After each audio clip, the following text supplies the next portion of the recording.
tarda. En principi és agrair a l'organització la gentilesa que han tingut en convidar-nos, el Carles i a mi, doncs en un moment que fa 20 anys que es va fer el primer fòrum i que per dir-ho d'alguna manera podríem dir que la criatura s'ha fet. Ja té majoria d'edat, no? Quan amb el Carles i un equip de gent, no voldria deixar ningú, el Manel Ros, tota la gent de la representació territorial en aquells moments, el Carles Alsnet, el Fidel Molina, l'Antoni Tamateus, tot un seguit de gent que vam decidir posar en marxa el que en dèiem el Fòrum de la Joventut. Diria que aquell primer fòrum d'estudis sobre la joventut va prendre volada a reser del Fòrum Joves del segle XXI, que havia impulsat la llavors Secretaria General de Joventut. Eren uns anys en què, superades les polítiques de lleure juvenil que van anar del 76 al 85, les polítiques integrals i transversals que van anar del 86 al 95, es caminava cap a unes polítiques afirmatives de joventut que van anar del 96 al 2005. Eren unes polítiques en què s'emfatitzava sobretot la nova condició juvenil. El que nosaltres preteníem amb el fòrum era la creació d'un espai no excessivament institucionalitzat i sí un espai de frontera, o sigui, un lloc que permetés reflexionar a partir d'uns determinats espais que en paraules de Reguillo podríem dir que eren els espais juvenils d'alta densitat juvenil, on les representacions de lo que llavors era la nova condició juvenil adquirissin sentit per se. D'alguna que altra manera diria que era estar una mica col·lateral al discurs oficial institucional que es portés en cada moment, per tal d'alguna manera d'aportar punts de reflexió a lo que et venia des de les administracions. Temps era temps. També es va començar en aquells moments, arrel d'aquests temes, a gestar el primer màster interuniversitari en Estudis i Polítiques de Joventut, que va concloure l'any 2005, però que abans va tenir uns antecedents en el postgrau d'Estudis de Joventut de l'any 2001 i en el postgrau de Polítiques de Joventut de l'any 2003. Per tant, les coses van anar així. Però aquell primer fòrum, la cosa el que va fer que aquell primer fòrum es convoqués l'any 98, és a dir, a 30 anys de l'any 1968, any per excel·lència de la joventut, encara que no oficialment, perquè amb l'arribada de la democràcia es van començar a convocar els anys que se'n deien oficials de la joventut. Penso que el primer va ser l'any 82, Carles, veritat? Així, deixeu-me que dite una mica com es va gestar el màster, faci avui una mica un exercici de recordança, no vull dir de nostàlgia, arreserant-me en què estem, per una banda, a 20 anys del primer fòrum, alhora que a les acaballes del 50è aniversari del maig francès. Maig francès, alhora que també d'altres aconteixements relacionats amb aquella primavera que van tenir lloc arreu del món i on els protagonistes van ser els i les joves. Aquest exercici de recordança tindrà el seu motiu i ho he recuperat, o sigui, he recuperat papers de l'any 98 en les paraules que vaig fer en el primer fòrum l'any 98 en presentar el cantautor català Quico Pi de la Serra, que ell va fer una xerrada amb un títol que es deia En maig del 68, un bagul d'utopies. En Quico Pi de la Serra i és dels cantants catalans que amb el 68 francès va passar a l'ocupació d'alguns dels teatres, no va estar a Le Bobinot, a Miguelín, amb Ferra i demés, però sí que va estar amb alguns dels teatres que es van fer l'ocupació, sobretot del sud de França. Per tant, us diré més o menys en aquest exercici de recordança per on van els fets, com vam parlar d'aquell primer fòrum, ja amb el Quico Pi de la Serra. He recuperat inclús paraules seves. Diria que aquell any 68, a 50 anys avui de vista dic, es produí com una muda de la vida. Doncs els grisos i verticals relacions de poders, pares, fills, docents, alumnes, administració, vida, es va començar a impregnar de color.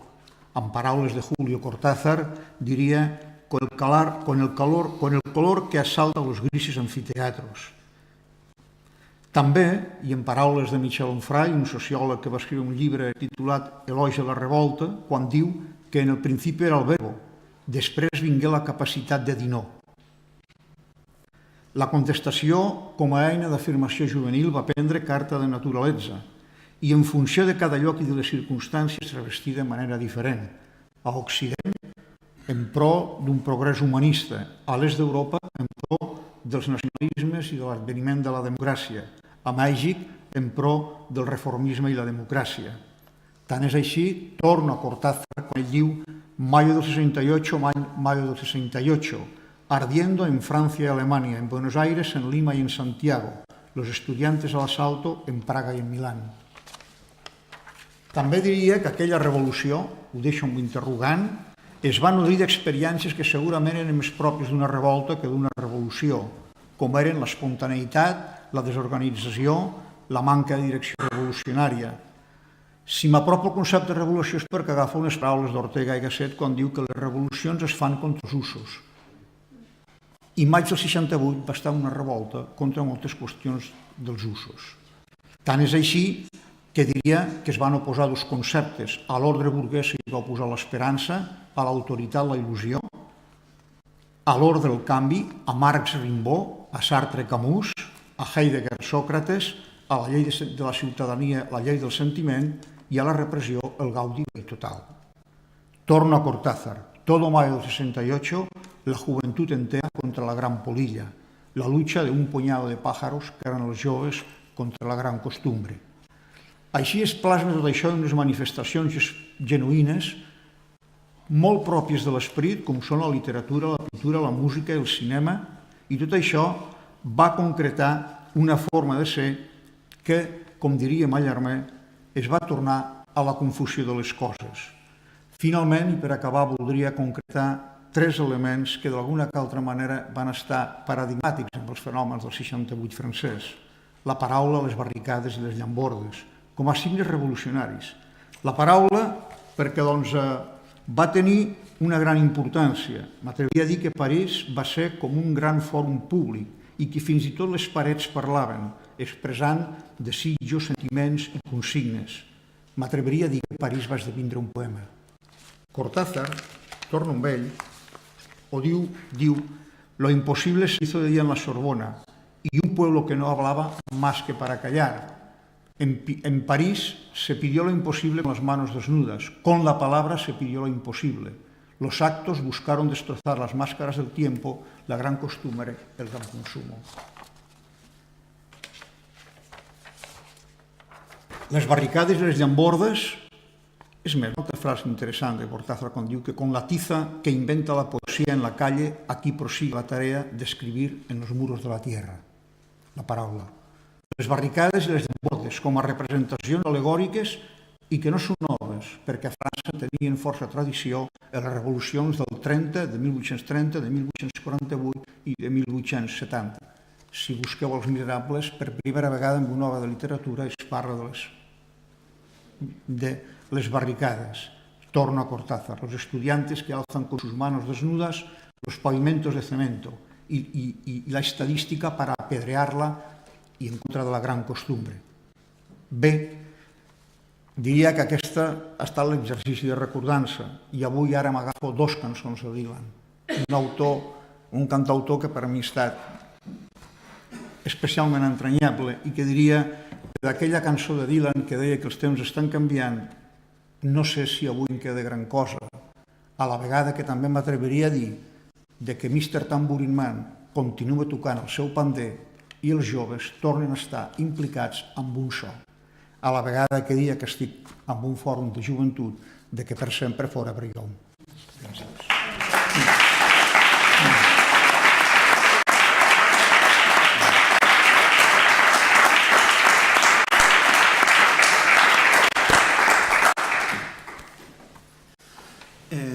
Vull agrair d'entrada a la Norma, al Manel, a l'Àngels i al Sergi la invitació per participar en aquesta cloenda que heu anomenat relat. Fer un relat de fa 20 anys, on ja no teníem 20 anys, però encara ens sentíem d'alguna manera joves, fins i tot el Joan, no només les persones, sinó també les institucions. La Generalitat acabava de complir els 18 anys de recuperació de l'autogovern i de la creació de la primera Direcció General de Joventut, encara en el govern de transició de Tarradellas. És, per tant, en certa manera, un exercici de nostàlgia que suposo sempre recordar els temps de la joventut, però també una mirada cap al futur. Pot ser una mirada cap al futur sobre com repensar o replantejar les polítiques i les investigacions de joventut en aquestes alçades del segle XXI. En realitat no és només el 20è aniversari, és una coincidència casual, que són els 50 anys no només del maig francès, sinó de totes les revolucions juvenils que arreu del món van sacsejar l'estudiantat i en general la joventut de molts països del món, i és el centenari d'una altra revolució molt poc coneguda, però que vam tractar en el segon fòrum, que és la reforma universitària de Còrdova, Argentina, que va ser importantíssim, perquè és el primer moviment del segle XX que preconitza una democratització de la universitat i que va tenir un gran impacte a Espanya i a Catalunya a través de pensadors que buscaven reformar la universitat aristocràtica tradicional i buscaven, diguem-ne, una democratització dels coneixements i una aposta per la igualtat social, per la transferència social, perquè la universitat deixés de ser un lloc dels privilegiats i passés a ser un lloc d'obertura, de repensar la societat industrial que aleshores s'obria a Europa i arreu del món. No voldria, aquest matí amb el Manel i amb altres persones hem intentat reconstruir una mica els 20 fòrums anteriors. En realitat, el 20è fòrum havia de celebrar-se l'any passat, com tots sabeu, perquè va néixer el 98, però el 20è havia de ser el 2017, no el 2018, per circumstàncies que tots tenim presents. L'aniversari serà rodó, i recuperant la història d'aquests 20 fòrums, la concertació va néixer, com ha dit en Joan, d'una conversa de cafè, d'una idea de fer alguna cosa una mica trencadora. Va comptar des del principi amb la complicitat de la Universitat de Lleida i dels serveis territorials de joventuts i sobretot amb el suport dels que van ser directors i secretaris generals de joventut en aquella etapa. Em sembla que la idea inicial la va recolzar el Josep Coll, però després va ser Rosa Maria Pujol qui va obrir el primer fòrum. I per cert, coincidències del destí, fa 15 dies em va escriure un correu electrònic perquè ara és la secretària de la UNESCO de Catalunya i volia organitzar un encontre sobre joventut i migracions i em va escriure per convidar-m'hi i jo li vaig dir, mira, estem muntant el 20è fòrum i dic, ui, quina alegria, quina nostàlgia, no? M'agradaria recordar aquells temps on les coses eren possibles i la imaginació podia a vegades arribar al poder. En aquests 20 anys ja s'han tractat diferents temes al fòrum, fent un repàs breu,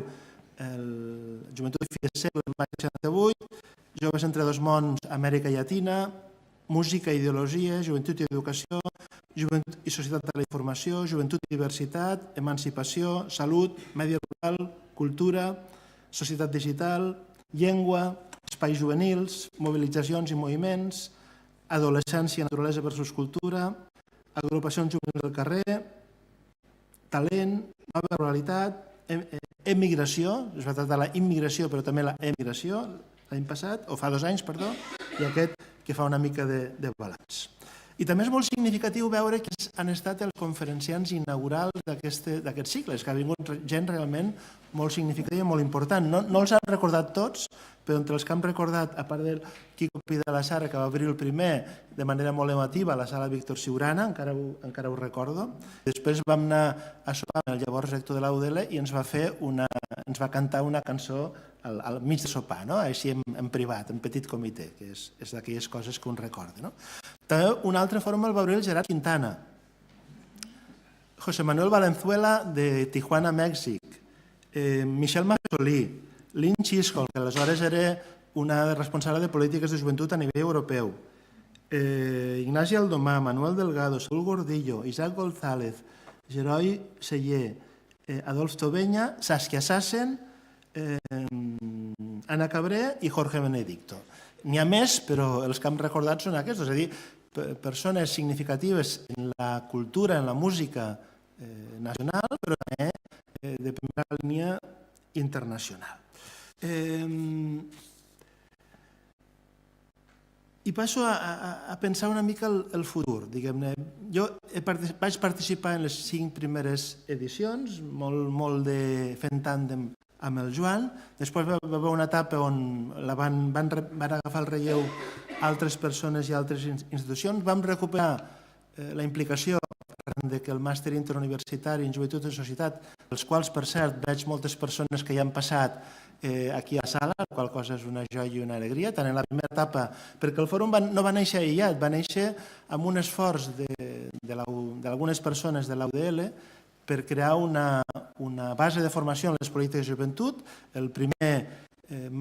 postgrau i els primers màsters es feien només a l'UDL, després ja s'hi van sumar altres universitats i vam passar el relleu. Vam cooperar d'alguna manera aquesta interacció al 14è Fòrum del 2011, que va anar sobre la primavera àrab i els indignats el mateix any que es feia. Sempre temes de rabiosa actualitat. I un altre també molt potent sobre l'adolescència i els aspectes psicològics i biològics de l'adolescència. Fins el de fa 2 anys sobre la migració juvenil i aquest intent de recuperar la idea original equilibrada o de mútua col·laboració, on traguéssim la tendència de l'acadèmia de crear torres d'ivori on només parlen els acadèmics o els investigadors de les seves cabòries, o els encontres o els congressos del món de l'administració on els tècnics i els professionals una mica parlen de si mateixos. Buscar aquesta interacció, que no sempre és còmoda, perquè no sempre tenim la mateixa visió de les coses, però que provoca la confluència i el diàleg. I en la conversa que vam tenir fa unes setmanes a la Secretaria de Joventut, jo vaig plantejar que potser era el moment, 20 anys després, de repensar 3 coses, bàsicament. En primer lloc, de repensar el propi concepte de joventut i de cicle vital. Estem visquent una etapa de transformació on la joventut ja no és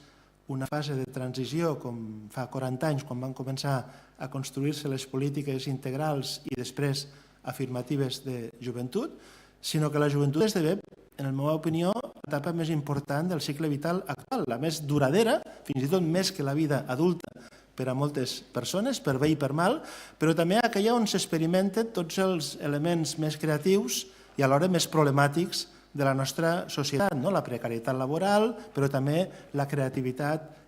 tecnològica i cultural en molts aspectes. Per tant, en la meva opinió, en segon lloc, repensar el cicle vital i en segon lloc, repensar les polítiques de joventut, perquè ja no són un espai marginal, sinó que en realitat poden pensar-se com un espai central per repensar el benestar social, l'equilibri i l'equitat entre les generacions i l'aposta per una societat del coneixement creativa que no reprodueix models econòmics o socials del passat, sinó que intenta anar una mica més enllà. Catalunya, en aquest sentit, va ser una nació sempre capdavantera en les polítiques de joventut. Jo crec que en una etapa ho hem deixat de ser i caldria tornar a apostar per tornar-ho a ser en aquesta visió d'entendre la joventut com un model d'experimentació de la innovació social, de la innovació econòmica i de la innovació cultural. I en tercer lloc, repensar els observatoris i els centres d'investigació en joventut. El que va néixer fa 20 anys amb una visió, en aquell moment, innovadora d'investigar la joventut d'una manera creativa, amb aquest concepte d'observatori que a nivell internacional era el que en aquell moment està en boga, potser avui ja no té gaire sentit, o com a mínim s'hauria de replantejar profundament, segons la meva idea, passant de la noció d'observatori, que es pressuposa que hi ha una institució o unes persones que des de la tarima observen el que fan els joves, sinó basat en un altre tipus de concepció més equitativa, més equilibrada, de transferència de coneixements, de xarxes d'investigació en joventut o de xarxes de coneixement juvenil, com s'anomenen, per exemple, a Colòmbia,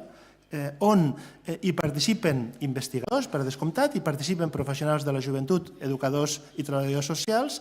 hi participen els propis joves militants, activistes o investigadors, joves que investiguen joventut, i finalment hi haurien de participar també, en la meva opinió, la quarta pota és els mitjans de comunicació, que ja no són, com he dit abans en el vídeo que m'han fet, no són només els mitjans tradicionals, sinó que són sobretot els new media, les xarxes socials, les xarxes digitals. Sobretot amb la idea de que construir unes polítiques de joventut suposa transformar els estereotips, les imatges, sovint estigmatitzadores i negatives sobre aquest grup d'edat i aportar un coneixement basat en la realitat, un coneixement informat basat en la investigació crítica, sempre ha de ser crítica, si no fóssim crítics no seríem investigadors, sobre aquest món juvenil. En aquest sentit, diguem-ne, jo personalment m'ofereixo a participar en aquest repensar aquests models d'investigació, on hi ha exemples internacionals que poden ser d'inspiració, no per imitar-los, sobretot dels països nòrdics, d'Austràlia i d'Amèrica Llatina, que és, en la meva opinió, on s'estan duent a terme les experiències més innovadores en aquest sentit, no tant per copiar-los, sinó per repensar un model propi que des de Catalunya podria en el futur ser formulat i ser replantejat. A nivell personal i també amb el grup d'investigació que hem creat a la Universitat Pompeu Fabra en col·laboració amb la Universitat de Lleida, el grup de recerca sobre joventut, societat i comunicació, i totes les persones que en diferents llocs de Catalunya, amb una estructura en xarxa, no tant en una estructura de xiringuitos que no es comuniquen entre ells i que competeixen d'alguna manera, sinó en una estructura en xarxa col·laborativa, on els investigadors que tenim una certa edat puguem cooperar amb les noves fornades d'investigadors que per sort estan sorgint. Aquest mes hi ha hagut 3-4 tesis sobre joventut presentades a les universitats catalanes. És un potencial que té, aquests dies hi ha hagut vaga a les universitats, una forta limitació, que és la situació laboral d'aquesta generació entre 30 i 45 anys. És un problema que, òbviament, les polítiques de joventut no poden resoldre, però sí que s'han de plantejar d'alguna manera, però justament per això es tracta de fer de la necessitat virtut, dels problemes, convertir-los en reptes i que el fòrum de joventut del futur ens serveixi per repensar no només els fòrums, no només els observatoris, no només les polítiques de joventut, sinó en el fons el cicle vital de les persones que si no el fem, si no el reformem profundament, simplement la nostra societat no és sostenible per temes estrictament econòmics, com la